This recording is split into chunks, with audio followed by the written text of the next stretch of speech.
Same. If you made the cut, then you're part of my team. Just like bowling at pike, all stripes don't cut her. Attracted to the mind, but I like mine's hooder. She gotta have a pretty face too, no butter. I wonder how she age. Look at her mother. My favorite color's green, but I'll settle for blue. Check until I can't see, I'm only 5'2". Who the fuck made this shit on that track? Meaning if I'm on it, yes, this shit slap. Hello, good morning. Well, afternoon. It is noon in California now, so I assume that it's the afternoon everywhere now, for the most part, at least in America. Welcome. I am Mrs. Best.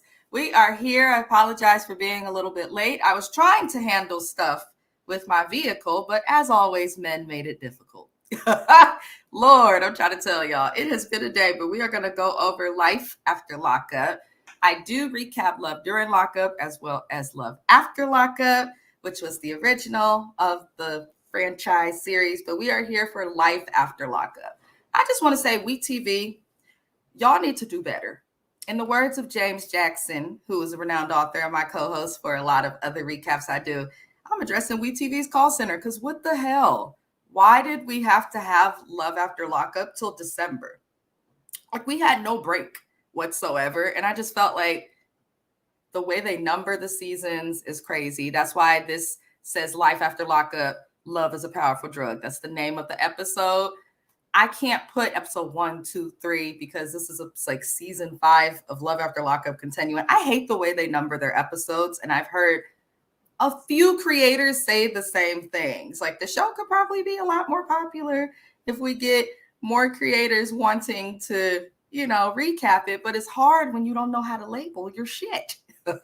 So hopefully they get that better. But this is the premiere episode of the new season of Life After Lockup for 2023.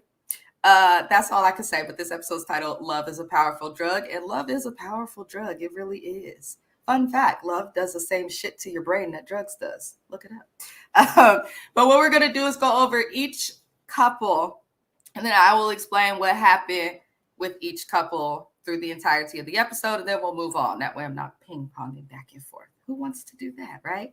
All right, you guys, we're going to start with Brittany and Key-Rock.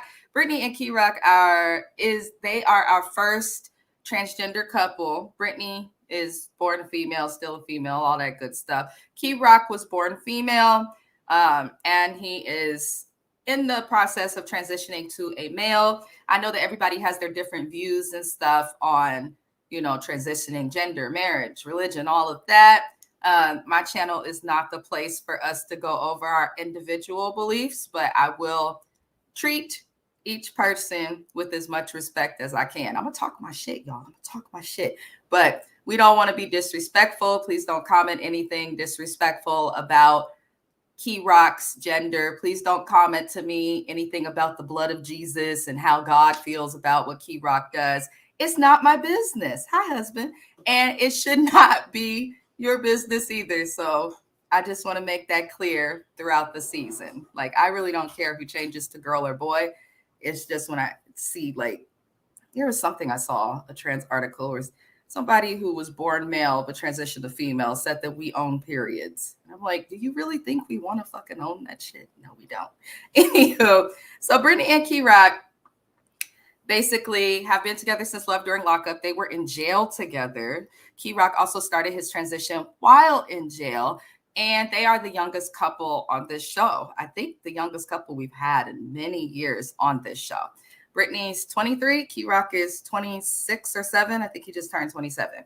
And she lives with Key-Rock's family. And just for everyone who's unsure about this couple or doesn't know anything about them, she gets along great with Key-Rock's family. The family has welcomed her with open arms. Her family, she was raised Catholic. It sounds like her family's very religious. And so they do not approve of this relationship for obviously the religious reasons that are right in front of our face. Brittany's been struggling to keep up with that, but it is what it is. So these two met in jail and somehow are making it work. Right? So we see Key-Rock talking to his mother because he wants to marry Brittany. Now, Brittany's been bitching at him about a kid. I said a car. That's because cars are on my brain. Apologies. But Brittany has been like consistently like, are you going to want to have a baby? We're not a normal couple. We can't just have a baby. We have to plan. And I just think it's selfish to expect for someone that wants to transition to reverse the progress they've made on their transition just so that they can have a baby. Because Brittany has a damaged fallopian tube. I hope everyone went to sex ed because you should understand the importance of the fallopian tube in having a baby. But she has one that's damaged, so it would make it difficult for her to carry. I don't know if it's impossible for her, but she said it would be difficult. And so she wants Key Rock to carry their child. They're doing some sort of egg swap of some sort. I can't fully say that I understand the process, but that's what's happening. So his mom is down that Key Rock is ready to marry Brittany. It's given hush me. Like, I got to marry her immediately because I'm not giving her a baby. But Key Rock's mom, who is a gem, she is a sweet angel that has descended from above into our lives. I like this lady. I like this lady a lot. I think if your kids do anything, whether it has to do with gender, sexuality, or even something as simple as a new hobby, like support them. And his mom definitely gives the energy of, I love you and I'm trying to give you a second chance. You know what I'm saying? I just like Key Rock's family dynamic. And I think it's good for Brittany, but I also think it could be triggering for Brittany. So he wants to get a blessing, we find out. Oh, before I say that, his mom went and grabbed a ring that was passed down from generation to generation for him to give to Brittany. Beautiful, beautiful. And he was like, really, Mom? Really, Mom? So that's just a beautiful thing. We did see that Key Rock wants to get a blessing from someone in Brittany's family, because traditionally when you get married, someone should ask permission to do so. Like my husband, I think he talked to my dad at some point about wanting to marry me. He did it, you know. We were really young, so they were like, what the hell? Hell no. But, you know, he at least did that. That's how it is, at least in American culture. And shout out to the people who watch me in India and in, Australia, and I believe Cameroon, Africa. I have a lot of people watching me there. Hey, y'all. Thank you. Anywho, so basically he wants to get a blessing before doing it from someone who's in Brittany's life, like from someone before he proposes. So he takes her to dinner and says that he's going to take her on a romantic horseback ride. And this girl has on her tube dress that she's ready for the club. You know, she's young. So girls 23, 24, their idea of dressing up nice for a date is to put on a dress that you can wear at the club. She's learning. Give her grace, y'all. Give her grace. But she is not dressed for horseback riding or a romantic dinner, really. But she still goes. And when they're in the car, she mentions the hood and how she grew up. I don't think Brittany grew up too hood. I feel like she was probably in a neighborhood that was like mixed income. I can't say middle class, low class. I think she was in a mixed income neighborhood, likely. And it sounds like if you guys watched Love During Lockup, she explained it that she had dealt with SA, which I encourage everyone to look up. And I think that from what she went through, impacted her mindset, and she became more attractive to that like hood mentality. But I don't think that girl was raised in a hood, not for a second in her day. And just because you went to jail, honey, don't make you hard. That's all I'm gonna say. But she brings up how she grew up and mentions that her dad was jumped, you know, and that's why her dad is against some of the lifestyle choices and things that happen with Brittany. And Key Rock steps in. He was like, are you sure that your dad doesn't have an issue with me, not just because I'm transgender, but also because your dad was jumped by 7 Black men and now you're coming into a Black family? Which I know for some people, they're like, why bring up the race card? Listen, until you're Black, you won't get it. That's all I'm going to say. Is sometimes the race card is valid, and the race card exists because we deal with a lot as African Americans, whether you're transgender, light skinned, Black, red, but whatever the hell you call it, African Americans deal with a lot of negative treatment from people we've never met before off the strength of experiences those people have had with Black people that are not positive. Not all Black people are perfect, no. Just like any other race, there's some of us that fuck up, and then there's some of us that are normal, like myself, and, you know, try to live right. But once people have an idea, stereo thought, or preconceived notion in their head about somebody, or something happens to them, they could look at the whole, you know, race that way, and that's not okay. It's not right. I do not condone that at all, but I thought that was a valid question for Key Rock to ask. I felt like that was a valid question. And she was getting mad, telling him to stop. For those who are not Black, the worst thing you can do is to tell someone of color, Black, Indian, Asian, doesn't matter what it is. The worst thing you can do is to tell someone of color who feels that they have experienced negative stereotypes and prejudices to just stop. You can't tell us to just stop because you feel like, oh, I'm not this way. I will not allow you to put that on me. Guess what? Why don't you go tell the people who do act that way and put that on our hearts to stop? So I didn't think Brittany handled that the right way, but she's still learning, and I don't doubt her love for Karak. I also don't think that girl is racist in any way. But it is what it is. So they get to the event, and she finds out. I noticed quickly, like once they were there, and I saw like that there was just a trailer with like what kind of looked like an airplane area. I automatically knew because my younger sister has skydived. I was like, oh, he's taking her skydiving, which I was like, why would you let her walk out the house in that dress, Key Rock, if you know you're taking her skydiving? Like, why? But they go skydiving. She freaks out, and this is where it got corny for me. This is where their age and lack of maturity showed. Basically, he wants Brittany to risk her life in some way to prove that she's ride or die. He says she's already rode for him. Jail, holding him down till he got out, all that shit. But he needs more because they're immature and they're young, and they think that that's what a relationship is. He wants for her to prove she's ride or die by jumping out of a plane and signing a waiver, because you do have to sign a waiver when you skydive that says you could die. He wants her to be willing to sign that waiver and do something just to marry her. And she's like, so you gonna marry me if I do this, babe?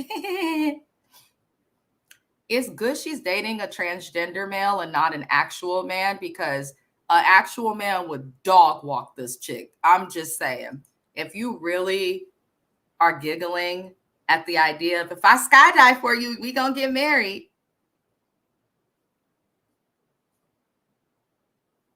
Like, ma'am, that's not normal. I'll be goddamned if I risk my life for a ring. I do have a ring though. But I didn't Mr. Best wasn't like, all right, Beiji, I need you to prove your love to me. Is you ride or die or not? Be the getaway driver while I rob a bank. Jump out a plane. Jump off that cliff. Like, no, that shouldn't. If you love someone, you would want them not to risk their life. So it felt like this was for the camera, that scene. I'm hoping that this was for the camera, this scene. But to me, it was just very immature. But she jumps out the damn, plane. But before she does, Key Rock steps outside and he FaceTimes her grandmother, her abuelita. And I was happy to see that someone in her family she still talks to. Grandparents love their grandkids. They still gonna talk to them. I was happy to see that she's close with her and that she was willing to accept Key Rock's blessing. I thought it was cute, him trying to translate. I'm like, oh, he trying. Brittany, get a man some Spanish lessons. There's no better Spanish class than from someone who speaks actual Spanish, because the Spanish they teach us in school is not the shit that the people who really speak Spanish use. That's what I learned the hard way. Anywho, so that's all we see for those two. Personally, I think it's corny. She had to jump out of something to prove her love. But at the same time, I kind of get where he's coming from, because it's like, damn, I got out and now suddenly you don't want to work. You're not going to school. It's like you just sitting around expecting a baby to come, and that's not going to happen here, Brittany. You said yourself you got a plan for it. So we'll see what happens with these two throughout the season, but not too much happened with them on this first episode. Before we move on to the next couple, if you're watching the live replay or if you're here now, I appreciate it if you would like the video, leave a comment of your opinion, or even better, subscribe. I'm here every week. Why not? So the next couple we'll go over is Melissa and Louie, the ugly duckling and the guy who has new teeth. So he surprises Melissa at her work, and they were also on Love during Lockup, which just went off of the television screen. Or like Love after Lockup. They were on Love during Lockup as well, though. So we've gotten to see a lot of them. She is no shade. She seemed like that high school reject, the girl in high school who just wasn't that girl, who is like, oh, look, a guy I had a crush on, he's in jail. Now he should want me. And Melissa makes no sense. So she's been upset with Louis from love during lockup to love after lockup because he got out of jail and he's been spending time with his mom. He wasn't allowed to leave Georgia to go to New Jersey with her because he just got out of jail. He did find a job, even if it's a job he had prior. And it seems like he just goes to work and comes home to his mom. She's very upset about that. And I want to smack this hoe because I can't understand why you're upset that your spouse is going to work, bought himself a car to get to work, and then goes home to his mom. Now, I understand Donna's a little much, right? But Donna shuts the hell up from time to time. And he's close to his mom. I don't see the problem with it. Obviously, his mom's not a saint because something that she did or did not do led that boy to drugs and life of crime. But she can only do so much for her child. She led him to the water, and it's up to him to drink, basically. But Louis is not doing bad. Melissa's just kind of a bitch. We last left off on Love After Lockup with her making fun of the teeth that he had and saying she wanted to put them on a pause. So I think that at their big age, they're like 30, 40, you shouldn't be putting a pause in a relationship. You either together or you're not. That's stupid to me. If you're not married and you're doing all that extra shit, let's take a pause, let's separate, then you're not together. It's that simple. And Melissa's like, I didn't say we broke up. I said we need a pause, Louis, a pause. Girl, bye. So he comes all the way up to on his own, takes the initiative to come visit her, show her like, I can pay for my own ticket. He surprised her by visiting her at her job. And, you know, when he sees her, he's like, you're not excited to see me. And she mentions that they're not broken up, even though it looks like they are. Then she randomly says, let me see your teeth, and it says she wants her money's worth. I don't like that. If you're going to do something nice for someone, just do something nice. If you're going to do something nice for him and then throw it in his face, then he could have remained toothless and probably pulled a bitch better than you. Just saying. I don't like Melissa, y'all. Can you tell? Can't stand her. Cannot stand her. So she says that Louis has not been proactive with his job search, even though he has a job. And then we hear from Louis that he has applied for jobs, but he's a felon. No one's really hiring felons except for Walmart, maybe like call centers. Shit. Other than that, they have to find like landscaping, like smaller jobs. Like a lot of places still to this day do not hire felons, as they shouldn't. I don't see the issue with it. You don't want to have that problem. Don't break the law. It's a fact. I grew up in poverty. I struggled. I'm not committing felonies. So I don't have the most empathy, but then I do get it. And you have to be realistic.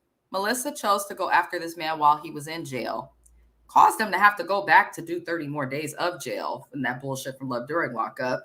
And he is someone who's out of jail and has a job good enough for him to afford to come visit you, take you on a date, and to buy a car. What is the problem? What is the problem? So they get to her house and she puts him into the guest room.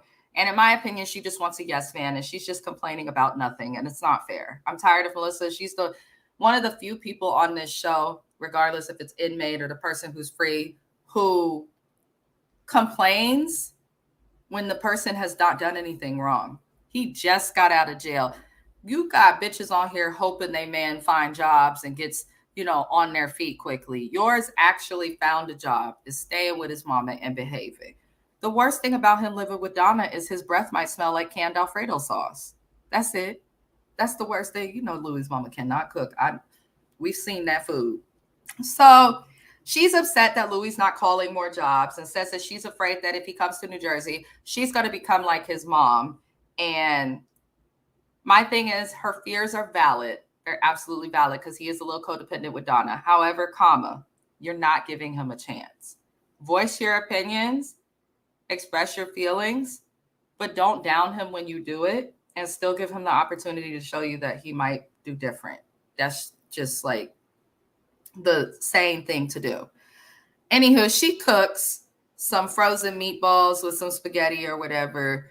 And they're trying to eat, but the conversation doesn't go well. He gets frustrated. He just goes and lays down in the other room. At least she let him stay with her and all of that.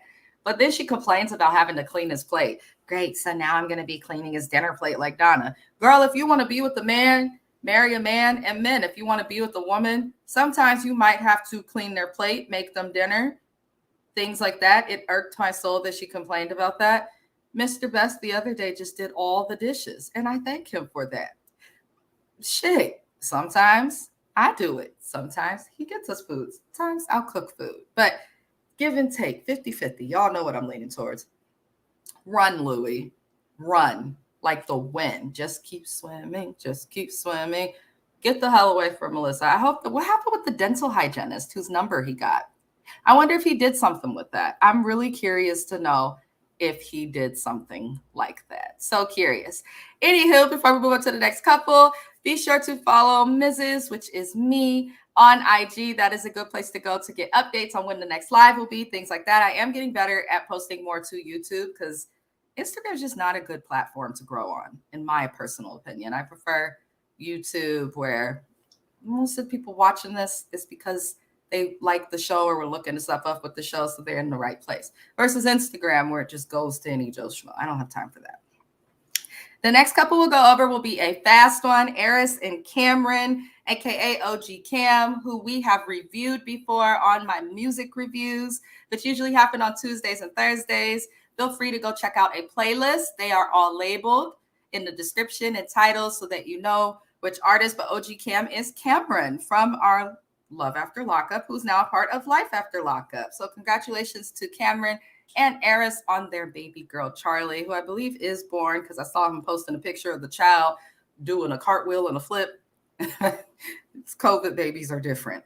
But she's hella pregnant. She's hella pregnant.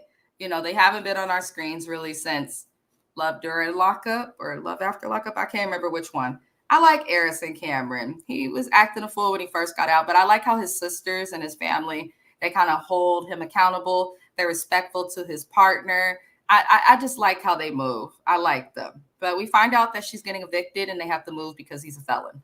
That is a thing. I think in all 50 states. I know in California, they ask on your rental applications, you ever been to jail? You a felon? If so, it makes things difficult. So to anybody thinking of, committing that crime, don't. It's not worth it. Anywho, so they're stressed out about that. She's hella pregnant. The baby's going to come soon. They have to find somewhere to live. He says he's stressed out and he's also still adjusting. He's a customer service rep. He's out of jail, but he wants to focus more on his music, which is good, by the way. I encourage people to listen to it. But he takes them to go look at RVs, and then she's thinking they're going to go look at homes to purchase, but he takes her to look at an RDMV. Now, I know Florida has a very competitive and difficult housing market because so many people are moving there and there's not enough properties. So sometimes it is better to buy versus renting. But why would you take her to an RV? A newborn baby, an 11-year-old, and a fucking 2 adults cannot fit in no damn 1-bedroom RV. Like, they can't. They just can't. They cannot. They absolutely cannot.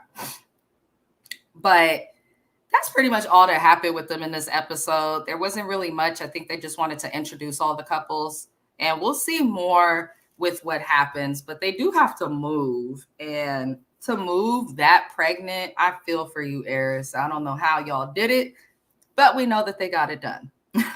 Moving on to the next couples, Joynomi and Red, or as the My Thoughts YouTube page calls her, Joy No. So Joynomi and Red are crazy. Red went and slept with his bestie, Julie. Whenever a man calls someone a bestie, they fucked or done something with them. There's been a kiss. They either started out trying to date and it didn't work out. But in my experience, whenever a man refers to a female as their bestie or their best friend, something's off. You know what I'm saying? Something's extremely off. Anywho, they're driving all the way back to New Mexico because we saw Joy sell her family heirloom. She is 100% Native American, culture that I think we should uplift. I met a Native American man on my cruise who me and Mr. Best just traveled to Mexico on a cruise for Thanksgiving week. And we met a guy and he was telling us of the Cherokee and Navajo Nation, I believe. And he was giving us up on a bunch that's happening and all this stuff. But I love Native American people. I think it was good that he was explaining his culture, what's happened to them and all of that. So to see this big heifer on my goddamn TV screen, just pawning off Native American heirlooms that are important to her family and valuable to probably people not even within her family is wild to me. It's fucking wild. And she is not addressed if she got her stuff back because she pawned it. Now, usually if you pawn something, they give you a certain amount of time and you're supposed to come back, pay the money, and you can get your shit back. It's like a temporary, it's like a loan with collateral kind of versus actual selling it. But she pawned it. So that means she's able to get it back. And I hope that she did. I think that's stupid. If that man really loved you, he wouldn't want you to do that. He'd say, I'll figure out how to get to you. Don't worry about it. You know, but Brad don't care. And we know they're not together in real time. And I'm glad. I'm surprised they put this couple on life after lockup. And I think the only reason they did it, no shade, is because Joy is a bigger girl out here thoughting and plotting and trotting through the streets of New Mexico. And honestly, she by herself, unfortunately, her lack of confidence in the way that she handles that makes for good TV. It just does, because it's obvious this couple was not, will not, and does not work, is what I'm trying to say. They don't. Red is 30, but he has the mind of a 17-year-old, and it shows. So they're driving to New Mexico, and he steps out to get breakfast. They stay in this little pioneer-looking hotel. It was cute. And he immediately tries to call Julie, who he's had sex with twice, but then has the audacity to say to the camera all in the same sentence, sex with Joy was way better. It was way better. I bet the girl had at least 3 times to practice while you was locked up. Because remember, Joy has a son, Sway, who calls Red dad, which is so fucking irresponsible. You bitches already make it bad having a baby just by any fucking Joe Schmo and then expecting the rest of us to feel sorry for you when you could have controlled your body, took a motherfucking plan B. After you fucked, you could have used condoms. There's sponges. There's animal membrane condoms. At this time, there's shots. You could armor up and put the birth control in your arm. There's so many options to not get pregnant that when bitches do shit like Joy, I'm just like, yeah.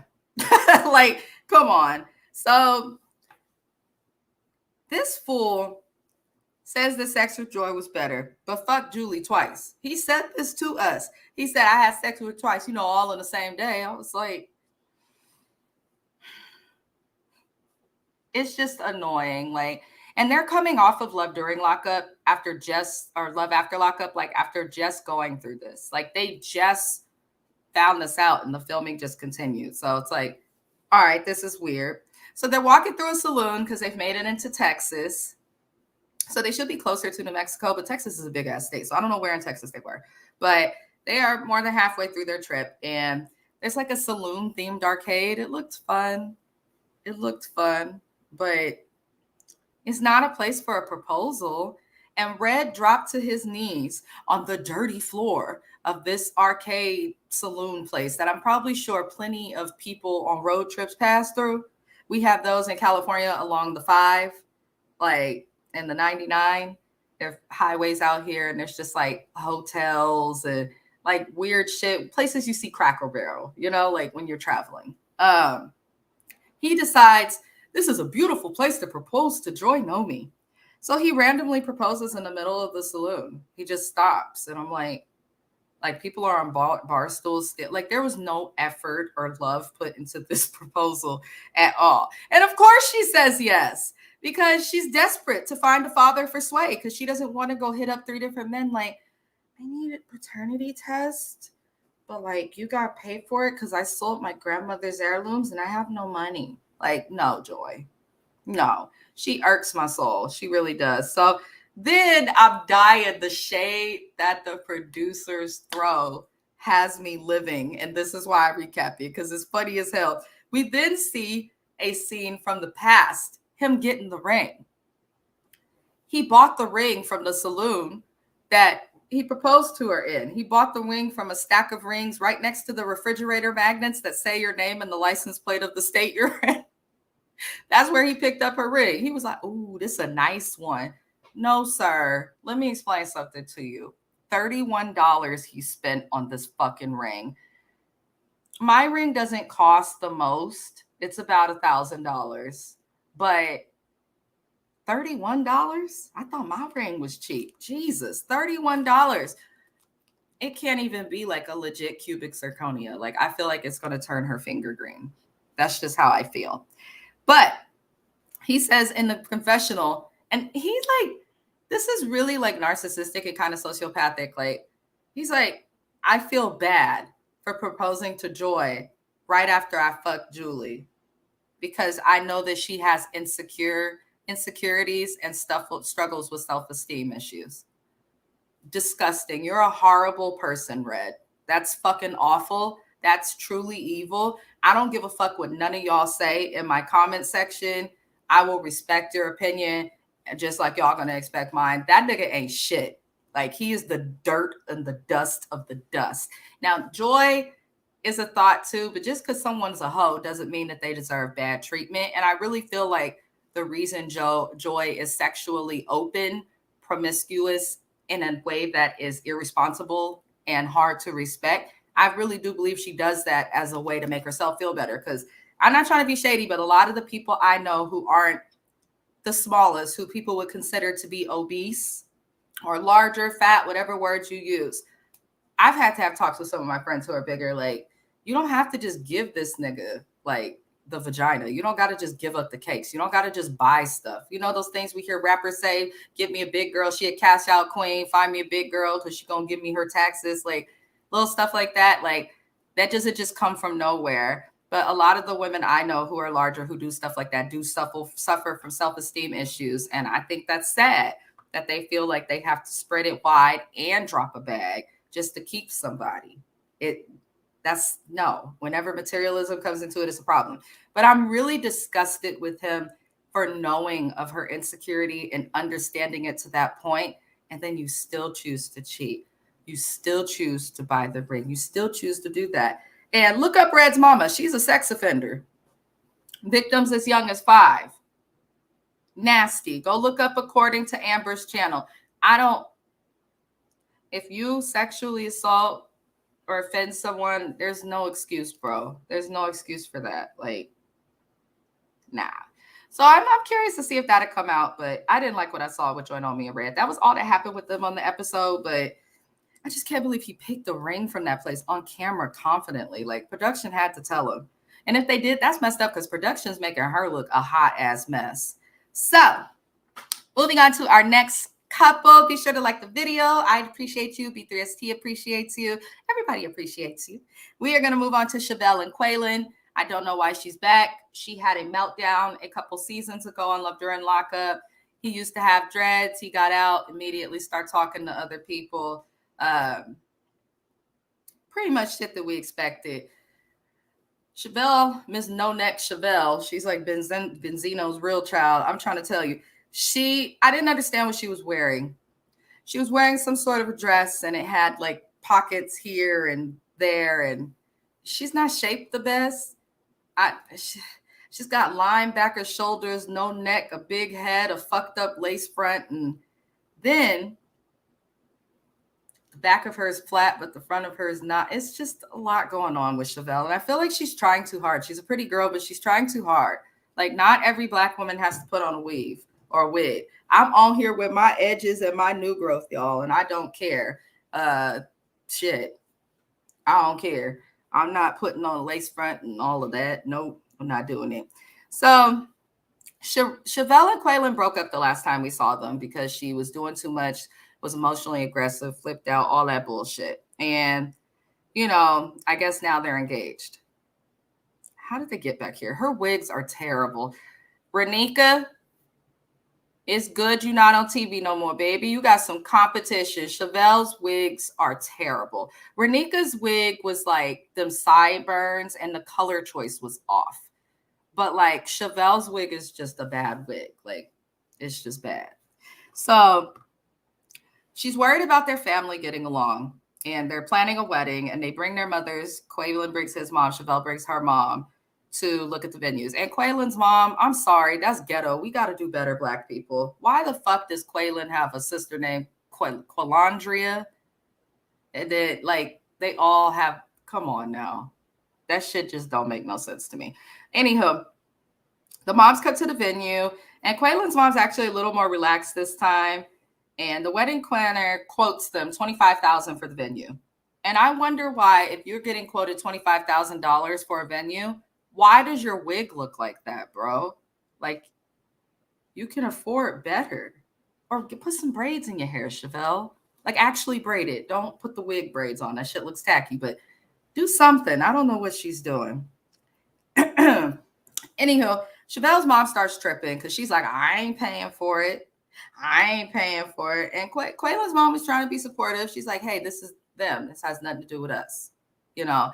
But Chevelle seems like the type of chick that's like gonna have her mom. And we remember her cousin questioning Quaylon back a couple seasons back. So she just seems like the type of chick that's like, oh, well, if he can't do it, this person can. If that person can't, then I'll ask my mama. If my mom can't, I'll ask this person. Like, she just seems like the girl. She's obviously got to support a family, and she knows it.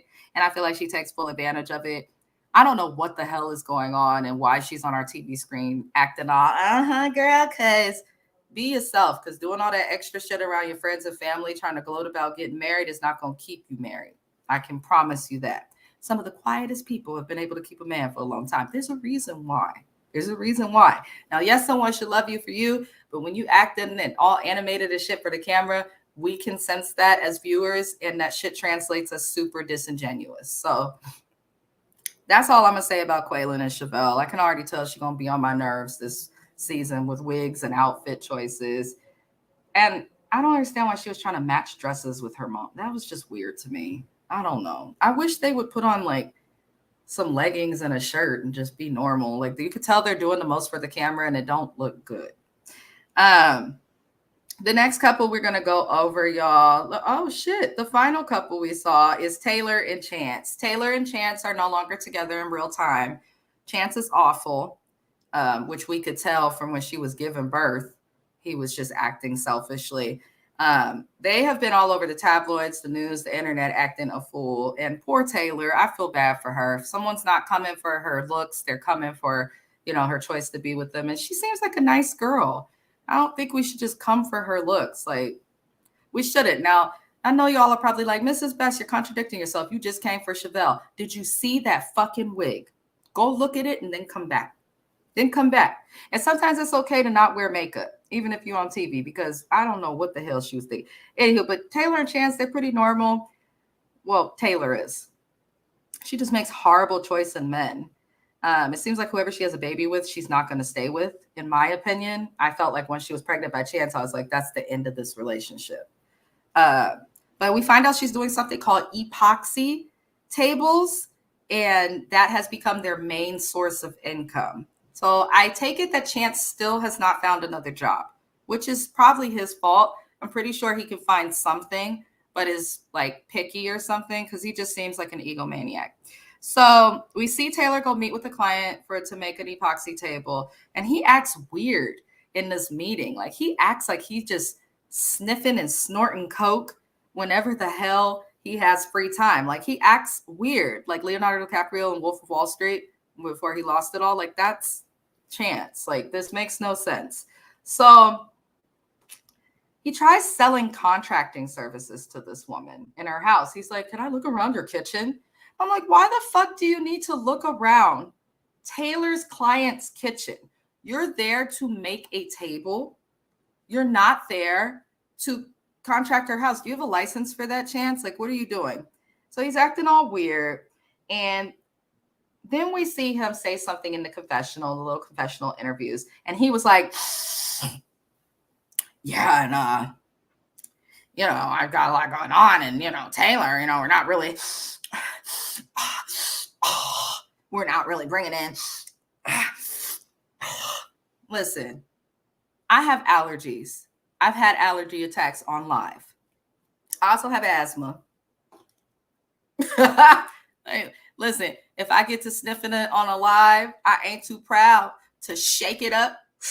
This albuterol, you better believe it, because come on, man. I think Chance is lit. I think he likes Scarface, if you know what I mean. I think he likes Scarface. I do not buy that this man is sober for one moment. And one of the biggest dead giveaways is he just looks tired and stressed out and like he's trying to come up with something all the time. And those are usually how you know someone's on drugs. Like they can't accept it and they think that they're slick and that the rest of us won't know. But that's a dead giveaway. Like their behaviors change or they're suddenly, super proactive, trying to look important. I'm just sick of him. So, he steps outside and, she finishes up her deal and stuff. And he gets a threatening phone call. This guy is going off. He's like, and I'm not going to send nobody either. I'm going to show the fuck up myself. I'm like, who the hell? This sounds like a mobster call. Now I'm like, this could be for the cameras, but he told the cameras to go away from him. And we find out it's someone named Bobo. That's like and Pookie or Mookie, Buddy in the Hood. Bob O. I said, oh, Lord. Not Bobo. You owe Bobo some cash, some change. The dude's going off. Apparently, he's wanted this for a while. And shout out to you guys, the watchers, specifically the Facebook group for Love After Lockup, Life During Lockup, all that shit. Somebody was like, you remember when Chance first got out of jail, he was able to come up with a good amount of money. He didn't have that money. He probably got it from Bobo. I'm like, you know what? That's a good connection. He probably did. So he says he met Bobo while they were in prison and that they did business together. If someone ever says to you, I did business with this person while in prison, you know that they have broken the law and that the business is shady, because you can't have your own business from prison unless you have one usually before, or you don't have the money and funds, which obviously Chance doesn't. So I'm like, you can't make prison or anything that happened there sound professional, Chance. That's probably why he can't find a job. He's probably going to interviews like, yeah, I had a business in jail. We would take a commissary and keep everyone in order. Like, Chance is not smart at all. I wonder if like American Express, Discover Card, Capital One, shout out to y'all, by the way. I'm available if you, want to do promo on my page. Anywho, I just don't understand how he had all this credit card debt, all this debt, kept the fact that he didn't have a job from his wife for so long. And now, like, suddenly he's just fine. Like, what happened to your credit card debt, Chance? He's talking about the wrong things. But he says he forgot about the money that he owes to Bobo because of all that he does for and with Taylor. What are you doing for Taylor? You're in her house in her city. What are you doing for Taylor? Because it looks like she's painting tables to make a fucking income. And you're just not doing anything. It also says she's still an office manager. So she's working. And you're just sitting in the red truck getting calls from Bobo. It's crazy. And how do you forget that you owe someone money? But you say your word is good. Your word is bond. But it's not if you can't even remember that you owe someone money. He makes no sense. So he then comes back into the room. Taylor's letting the lady know, like, you could choose your colors and this type of stuff. I'll make the table for you. Chance comes in, interrupts stuff. He's like, we have to leave now, which they don't have to leave right now. So it's very strange that he did that. And I felt like he was just taking out his frustrations with Bobo on fucking Taylor. And that's bullshit. Taylor, you better learn how to talk to these men. Nigga, you're not going to tell me nothing. We'll leave when I'm fucking ready. We need this money. Go sit your ass still in the car unless you're going to get a job and pop up with some funds to help this household. Shut the fuck up and put the cigarette out. That's what she needs to tell him. But she just doesn't seem like the type to do all of that. And what makes it worse is he decides not to tell Taylor about the phone call, which I found to be disrespectful and not okay, because this is someone you met in jail who's angry, talk about pulling up on you. Why would you want them to do that when you have a family? Your family could be endangered. Like, Chance is trash. But we know that she's not with him today. So thank thy heavens, right? Thank thy heavens that they're not together, y'all. So that is everything that happened in the premiere episode of Life After Lockup. That premiered December 1st. So that was yesterday. Today is obviously December 2nd, Saturday. Happy Saturday. I hope everybody enjoys their weekend. Remember, everything I say is alleged and based on what I see in comments, posts that are sent to me, what other creators post, and of course, what we see on the show. Be sure to comment your opinions. Just be respectful. You can comment your opinion on anything, even if it goes against my opinion. Just be respectful with how you do it. Other than that, we will be back here again next Saturday around the same time, 11 a.m., and we will be going over the second episode of Life After Lockup. But I feel like it'll be a good season. We didn't see Lindsay and Blaine, which, why are they on the fucking show? So they heard us when they got rid of Brittany and Marcelino because we're fucking tired of that shit. But Lindsay and Blaine, we don't want them. And I commented that, like, why are they going to be on this show? Government, where are you? I could have swore this bitch got warrants. Somebody come get her. I'm tired of her. I'm tired of watching Lindsay, but we'll see what happens with them. I appreciate whoever's watching this or whoever's watching the live replay. The next live for this show will be next Saturday, but the next live recap for a show and the next show recap will be the Family Chantel, which I do recap on Tuesdays. And on Tuesday, we'll also have a song review and some other things. So we are going to get that going. We always end our lives on this show with music. I do love music. I started my channel doing song reviews, so I try to highlight artists and things of that nature. My husband's birthday happened recently. He is an artist, so we will happily highlight his music today. He recently released a EP, so like a mini album, with a rapper also from the Bay Area who's a friend of ours named Be Money Be Manifested. We will be ending our live by playing a song by those two. If you know someone who makes music of any genre and you want to get their music out there, want a place for them to share their music, things like that, DM me and we can gladly add their music to the end of a live or include them in a song review. I also do personal music reactions. But I appreciate you all. Let's slap some Oh So Best. It usually leaves me in a good mood, and I hope it leaves you in a good mood as well. This song is titled Let's Fucking Collab, which is also, fun fact, the song that opened up this live. So I hope you all have the best Saturday, and we're going to slap some Oh So Best. I will see you guys again in a few days. Be money, man. Welcome to our first EP collab, man. Open Vallejo, the Bay Area, stand up. I'm from that town. She from Vallejo. Said let's collab. She said, okay. We all should play. Hot potato. Whoever got the hottest buzz. Challenges at this. It's me, I'm the best. Like creative players on hunters, no less. The lines in your forehead just told me to stress it. Got G-O-D on me side. Oh, he blessed me. All the lines they tell it's a vaccine. Them acting is so bad like it's wrestling. Keep my circle so small it's insane. If you made the cut, then you're part of my team. Just like bowling half pint, all strikes don't cut her. Attracted to the mind, but I like mine's hotter. She gotta have a pretty face too, no butter. I wonder how she age. Look at her mother. My favorite color's green, but I'll settle for blue. Check until I can't see, I'm only 5'5". Who the fuck made this shit on that track? Meaning if I'm on it, just let shit slide. I'm from the town, she from Vallejo. Said let's collab. She said okay, bro. Said we said we all should look.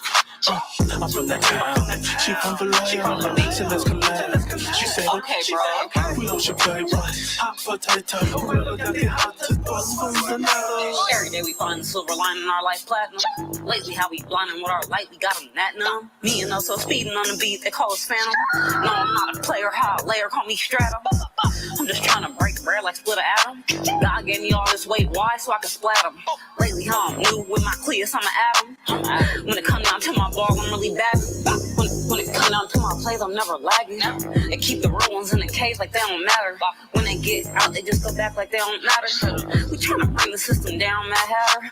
Don't ask why we never round, we be dancers. Lately, how we holding it all down, call us plaster. With these zombies really blowing mine, but we don't splatter.